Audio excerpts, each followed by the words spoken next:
Yo, this is Sugu White, aka the most romantic boy Coast Province. Achana na niwaambie moja ambao wenyewe ambao watu mna date hamjui.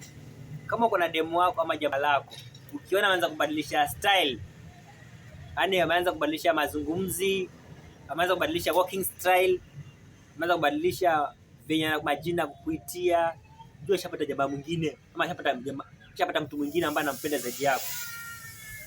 For example, si mkianza mapenzi uliona demu wako ama mpoa wako anakupenda sana, anakuhitaji, mapenzi amenoga, lakini wacha tu apate jamaa mwingine ama apate mtu mwingine ama mtu mpoa mwingine ambaye anampenda, utaona tu akupigia simu, yani akupigii simu, ukimtext reply, ukimpigia anakuwa yuko busy, mara mkimit anasema sijui nimechoka, ani majina na kuitia majina bwana, majina ya romantic za kuita jina lako.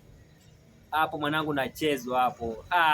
Hapo ashapata mtu mwingine, yani mtu mwingine ambaye anampenda zaidi yako. Sasa hata tatu mbinu moja tu, yani kuna tatu kosa moja tu, mkosane muachane, lakini hata kuambia sasa utaona anaanza kutisha pesa ovyo ovyo, anaanza kutukana ovyo ovyo, atakuwa bored, ataanza kusinywa kila kitu anafanyia yeye, anataka kukereka tu, lakini kule anaenda kule kule ameshikana jamaa kule, anakazwa vizuri, anakuwa mautamu, anadekezwa, anakuwa romance. Ikifika kwako, baby mimi nimechoka, nasikia mwili wangu si vizuri, yani anajipatia magonjwa ambayo yako, baby mimi naumwa.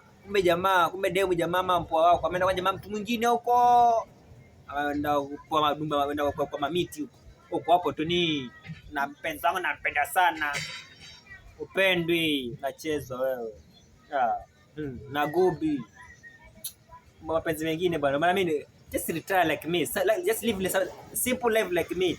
Mimi sina demu, yani tu mimi demu akijipa sawa, asipojipa pia sawa, yani mimi si mind, yani just living a free life.